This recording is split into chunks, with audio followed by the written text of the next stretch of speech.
Hello students, आपको linear algebra में inner product space में ये आज आपको पढ़ना है आर्थोनॉर्मल बेसिस।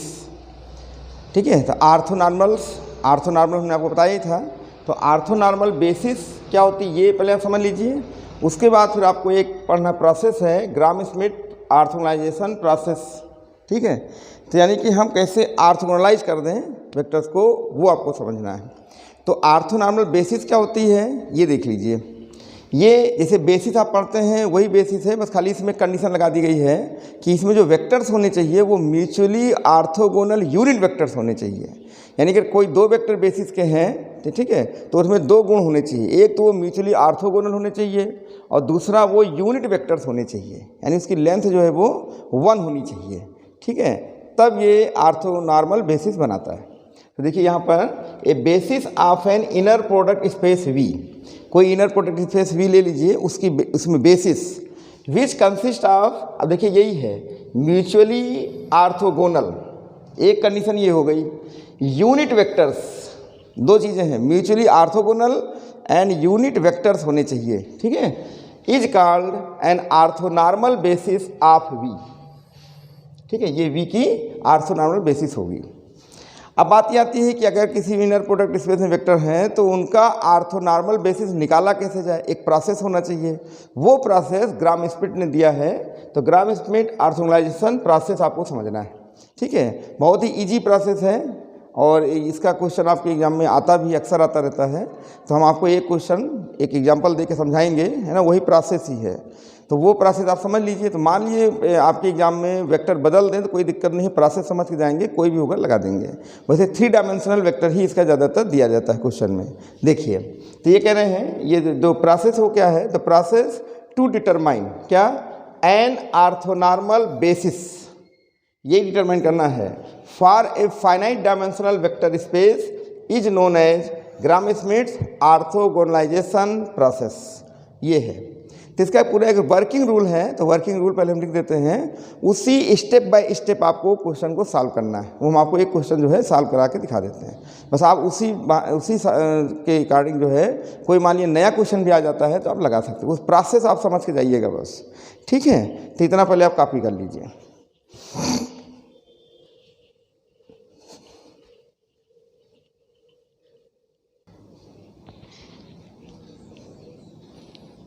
अब देखिए ये ग्राम स्मिथ आर्थोगोनलाइजेशन प्रोसेस का वर्किंग रूल आप समझ लीजिए, है ना। इसमें हमने लिख दिया है कि suppose B is equal to y1 y2 y3 yn, n dimensional का स्पेस है, तो इसकी बेसिस में कितने एलिमेंट हैं, y1 y2 टू yn। ये एलिमेंट्स का एक बेसिस है, किसका है, is a given basis of A finite dimensional vector inner product space V। तो जो finite dimensional inner product space V है उसकी बेसिस आपको दी जाएगी, तो उसकी बेसिस के एलिमेंट्स दे देंगे, ये दे देंगे। ठीक है, तो आपको निकालना होगा इसका आर्थोनॉर्मल बेसिस, यानी जिसके vectors mutually orthogonal unit vectors हों, ऐसे निकालना है। तो क्या कर रहे हैं, लेट B1 है ना, ये x1 x2 up to xn, ये उतने ही एलिमेंट यहाँ भी लिए जाएंगे, है ना। ये जो सेट आपका लिया गया है be an orthonormal basis for V। ठीक है, ये उसकी V की आर्थोनॉर्मल बेसिस है। ये क्या है, ये बेसिस है, ये आर्थोनॉर्मल बेसिस होगी कौन, B1। तो B inner product space V की बेसिस है और B1 उसी इनर प्रोडक्ट स्पेस V की आर्थोनॉर्मल बेसिस है। इसका मतलब ये सभी वेक्टर्स क्या हैं, यूनिट वेक्टर्स हैं और म्यूचुअली आर्थोगोनल हैं। यानी अगर x1 x2 का इनर प्रोडक्ट करेंगे तो वो 0 हो जाएगा, और x1 की लेंथ लेंगे तो 1 आएगा, है ना। तो ये हो गया। Then the vectors in B1 will be obtained by following relations.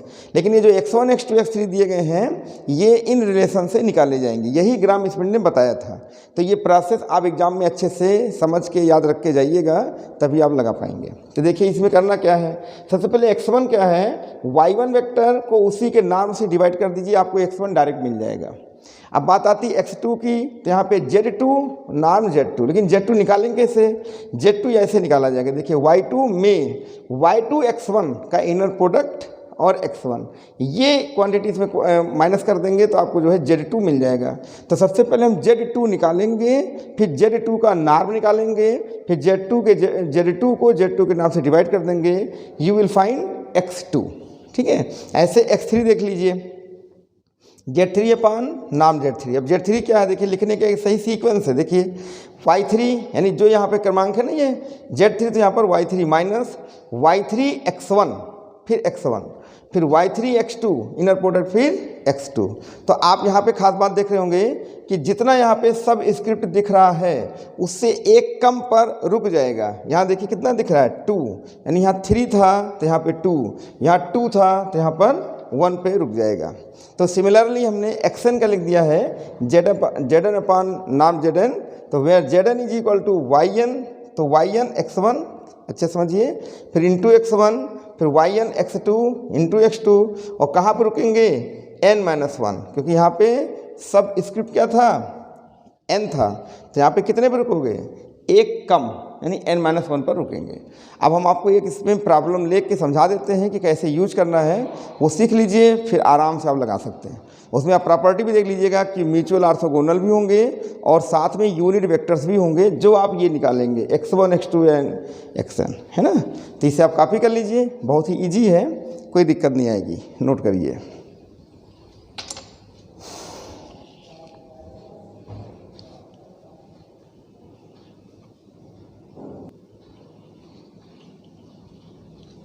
अब देखिए ये एक प्रॉब्लम आपके सामने ले रहे हैं, है ना। तो ये क्या कर रहे हैं कि apply Gram Schmidt orthogonalization process to the vectors.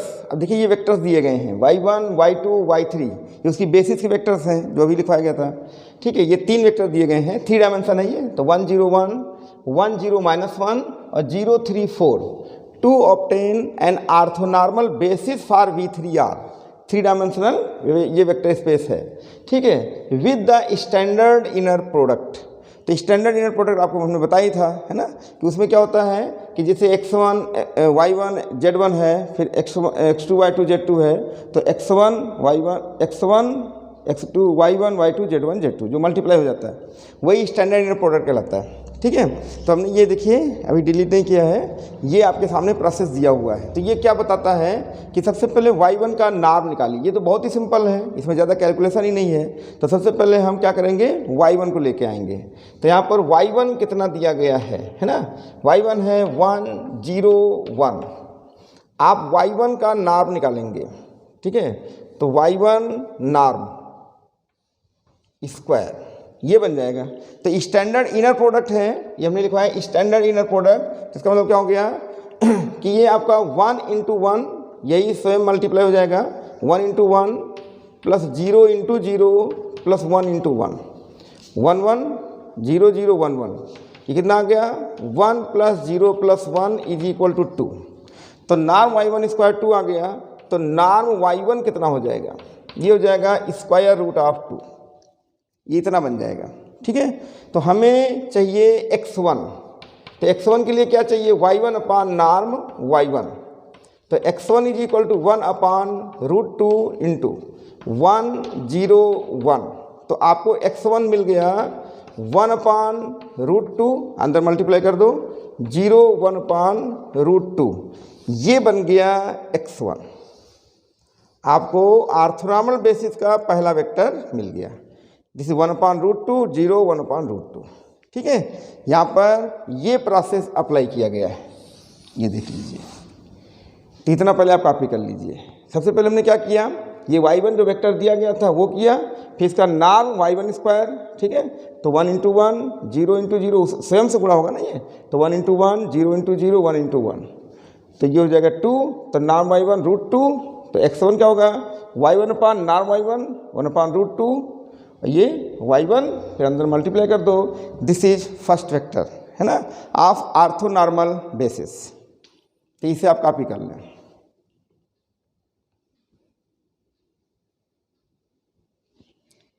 ठीक है,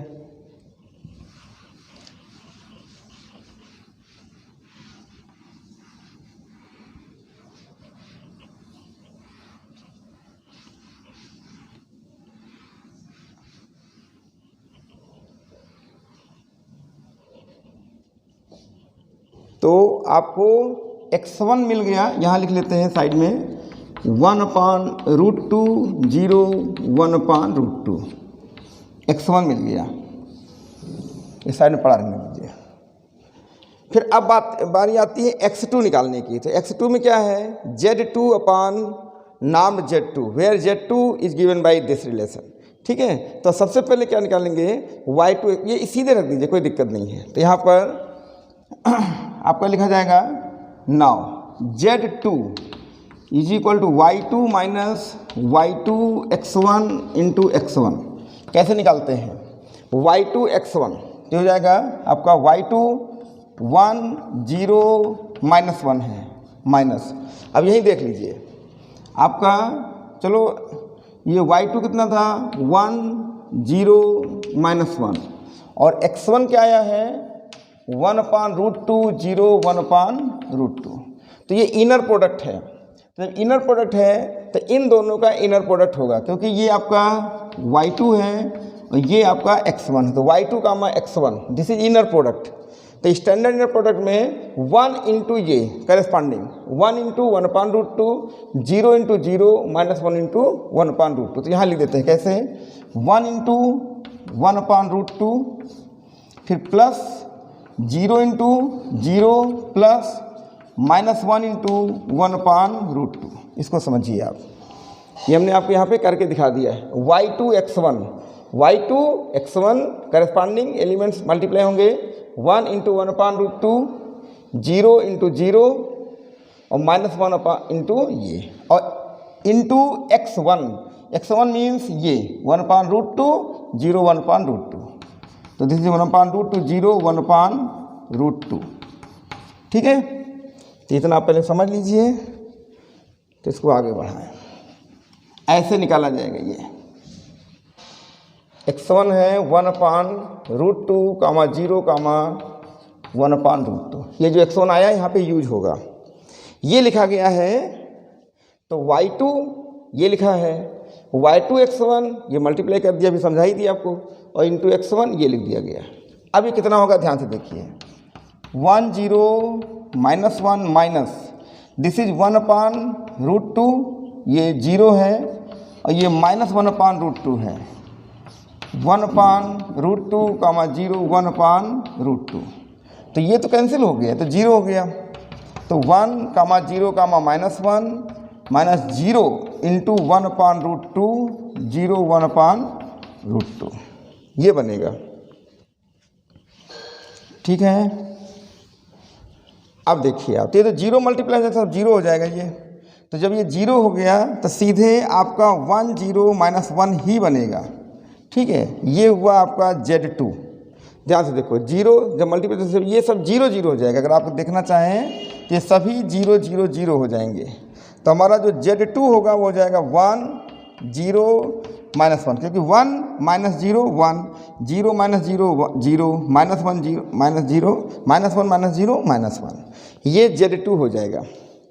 तो इतना पहले काफ़ी करिए आप। अब जो Z2 आया है इस Z2 का नॉर्म निकालेंगे, फिर Z2 को उसी के नॉर्म से डिवाइड कर देंगे तो हमें x2 मिल जाएगा। ठीक है, तो इसे काफ़ी करिए।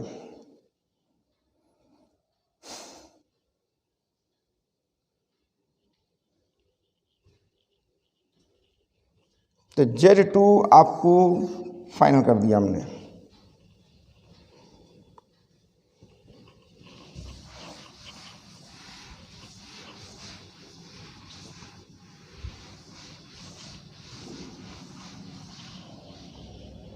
हम लोग Z2 का क्या निकालेंगे, नॉर्म स्क्वायर। तो इसी का मल्टीप्लाई हो जाएगा, तो 1 into 1 plus 0 into 0 plus minus 1 into minus 1 हो जाएगा 1 प्लस 0 प्लस 1। तो नॉर्म Z2 का स्क्वायर हो जाएगा 2। तो now norm Z2 is equal to हो जाएगा √2। तो सो अब आपका बनेगा x2 is equal to Z2 upon norm Z2 is equal to हो जाएगा 1/√2 1 0 माइनस 1/√2 और Z2 1 0 माइनस 1। तो x2 आपका आ जाएगा 1/√2 0 माइनस 1/√2 ये बनेगा वेक्टर। ठीक है, तो इसको हमने इधर साइड में लिख लिया। एक रिजल्ट हमारा और आ गया 1/√2 0 माइनस 1/√2, ये रिजल्ट बन जाएगा। इसे कॉपी करिए। अब इसी तरीके से हम निकालेंगे x3, ये आपके सामने लिखा हुआ है। ठीक है, इतना काम करना पड़ेगा। इसे कॉपी कर लीजिए आप लोग।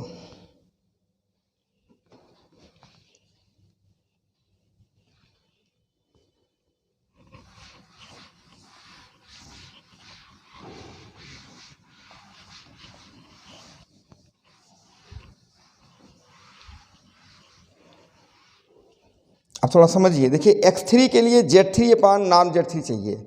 Z3 के लिए क्या क्या चाहिए, y3 जो आपको दिया गया है 0, 3, 4, फिर y3 x1 का इनर प्रोडक्ट होगा, y3 x1 का, और y3 x2 का इनर प्रोडक्ट होगा, तब जाके बनेगा। ठीक है, तो हम यहाँ पर ऐसा करते हैं कि पहले y3 लिख लेते हैं। y3 आपका है 0, 3, 4, और x1 x2 ये यहाँ पे लिखे हुए हैं। अब ज़रा यहीं से देखिएगा, तो हम सबसे पहले निकालेंगे Z, ये यहाँ से निकालेंगे Z3। तो Z3 कितना हो जाएगा, Z3 हो जाएगा आपका y3। तो y3 यहाँ पर है 0, 3, 4 माइनस, अब देखिए y3 x1, तो ये y3 और x1 आपके सामने लिखा हुआ है। तो y3 x1 का इनर प्रोडक्ट क्या होगा, 0 × 1/√2 प्लस 3 × 0 प्लस 4 × 1/√2। तो यहाँ पर हो जाएगा ये 0 × 1/√2, 1/√2 प्लस 3 × 0 प्लस 4 × 1/√2। ये बन गया, क्या बन गया, y3 x1। साथ में कौन है, x1। तो x1 आपका दिया गया था 101, ये x1 नहीं, सॉरी x1 नहीं, ये x1 आपका हो जाएगा ये 1/√2, 1/√2 0 1/√2, ये एक स्टेप ये बन गया। तो देखा आपने, सबसे पहले y3 माइनस ये y3 x1 और इनटू ये हो गया आपका x1। फिर इसके बाद आएगा माइनस, यहाँ लिख देते हैं माइनस। अब है y3 x2, तो y3 x2 कौन है, यहाँ लिख लेते हैं। y3 क्या था, 0, 3, 4। अब y3 x2 क्या होगा, देखिए 0 × 1/√2 प्लस 3 × 0 प्लस 4 × -1/√2, ये बनेगा। ठीक है, तो लिखते हैं, तो हो जाएगा 0 × 1/√2 प्लस 3 × 0 प्लस 4 × -1/√2, ये बनेगा। और इनटू कितना है, x2, तो x2 आपको ये मिले हैं, तो 1/√2, 0, -1/√2। देखा, ये लिखने का तरीका अच्छे समझ लीजिए। तो यहाँ तक कोई दिक्कत तो नहीं। देखिए एक बार रिपीट कर दे रहे हैं। यहाँ पर सबसे पहले देखो, ये Z3 निकाल रहे हैं, तो पहले y3, तो y3 दिया गया है 0, 3, 4, कन्फर्म हो गया। फिर y3 x1, तो y3 और x1 ये इनका इनर प्रोडक्ट, तो 0 × 1/√2 वहाँ देखिए, प्लस 3 × 0 ये दिख रहा होगा, प्लस 4 × 1/√2 ये दिख रहा है। साथ में x1 मीन्स ये दिखाई देगा, ये देखिए लिखा हुआ है। ठीक, इसके बाद माइनस y3 x2, तो y3 x2 का इनर प्रोडक्ट तो हो जाएगा 0 × 1/√2 ये है, फिर 3 × 0 ये आपके सामने है, फिर 4 × -1/√2 ये है, साथ में x2, ये आपका x2 ये आ गया। अब इसी को सॉल्व करिए, आपको Z3 मिल जाएगा। ठीक है, चलिए, तो देख रहे हैं बहुत ही इजी प्रोसेस है, लेकिन लापरवाही नहीं, ज़रा से चूके तो गलत कर सकते हैं। अभी हम आपको वेरीफाई भी करके दिखा देंगे कि जो आंसर आपका आया है वो हर तरीके से म्यूचुअली ऑर्थोगोनल यूनिट वेक्टर्स है ना। लेकिन अभी एक और निकाल लेते हैं। तो Z3 = 0, 3, 4 माइनस ये 0 हो जाएगा, ये भी 0 हो जाएगा, और ये बचेगा 2√2। √2 से 4 को डिवाइड करेंगे तो 2√2 आ जाएगा ये, और साथ में 1/√2 0 1/√2, फिर ये हो जाएगा माइनस ये 0, फिर ये भी आपका 0। देखिए ये 0, ये 0, ये √2 से डिवाइड करेंगे तो हो जाएगा -2√2 और साथ में 1/√2 कामा 0 कामा -1/√2 इतना आपका जो है बनेगा। ठीक है, यहाँ तक ध्यान दीजिए आप। ये बन गया। अब इसके बाद क्या करेंगे, Z3 = 0, 3, 4 माइनस ये 2√2 अंदर जाएगा तो 2√2 अंदर जाएगा तो क्या बचेगा, √2 कैंसिल, 2 आ जाएगा, 0 आ जाएगा, 2 आ जाएगा, फिर माइनस ये -2√2 जाएगा। तो वैसे तो माइनस माइनस प्लस कर लीजिए आप, यहीं से देखिए ये माइनस आप प्लस कर दीजिए। 2√2 अंदर जाएगा तो √2 कैंसिल हो जाएगा तो ये आ जाएगा आपका 2, 0, -2। चेक करिए, फिर ये करस्पॉन्डिंग एलिमेंट सब आपस में जुड़ेंगे तो 0, -2 और +2 एक एलिमेंट हुआ, फिर 3, -0 + 0, फिर दूसरा होगा 4, -2 और ये -2। ठीक है, इतना आएगा। अभी कितना आ गया ध्यान दीजिए, ये तो 0 हो गया, ये 3 हो जाएगा और ये 0 हो जाएगा, ये 2, 2, 4, 4 कैंसिल। ये हो गया आपका Z3 आ जाएगा 0, 3, 0। इसको कॉपी करिए आप।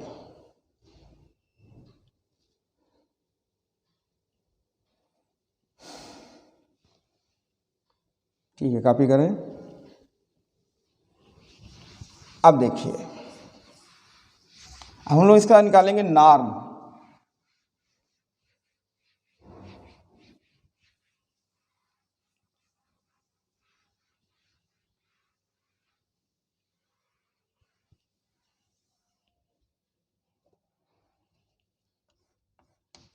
तो नॉर्म Z3 स्क्वायर = इसी का इटसेल्फ गुणा होगा तो 0 × 0 + 3 × 3 + 0 × 0। देखिए एक एक लाइन आपके हम क्लियर कर दे रहे हैं कहाँ से लेके आ रहे हैं। 0, 0 + 3, 3 × 3 + 0 × 0, ये आ जाएगा आपका 9। दिस इज नॉर्म Z3, ठीक है, का स्क्वायर। अब नॉर्म Z3 = हो जाएगा 3। नाउ x3 क्या होगा, हो जाएगा Z3 अपान नॉर्म Z3 = 1/3 और ये Z3 ये हो जाएगा 0, 3, 0। ये है Z3 0, 3, 0 और 1/3। तो Z3 हो जाएगा आपका, ठीक है, ये सारी ये हाँ x3 हो जाएगा आपका 0, 1, 0। तो ये आ गया आपका x3 = 0, 1, 0। अब देखिए 3 वेक्टर्स आपके आ गए, x1, x2, x3। ठीक है, तो इसे आप कॉपी कर लीजिए।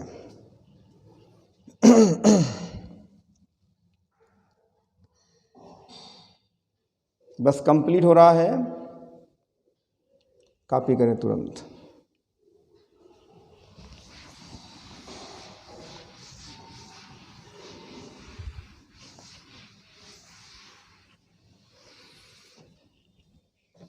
अब देखिए, तो यहां लिख दीजिए बस द रिक्वायर्ड ऑर्थोनॉर्मल बेसिस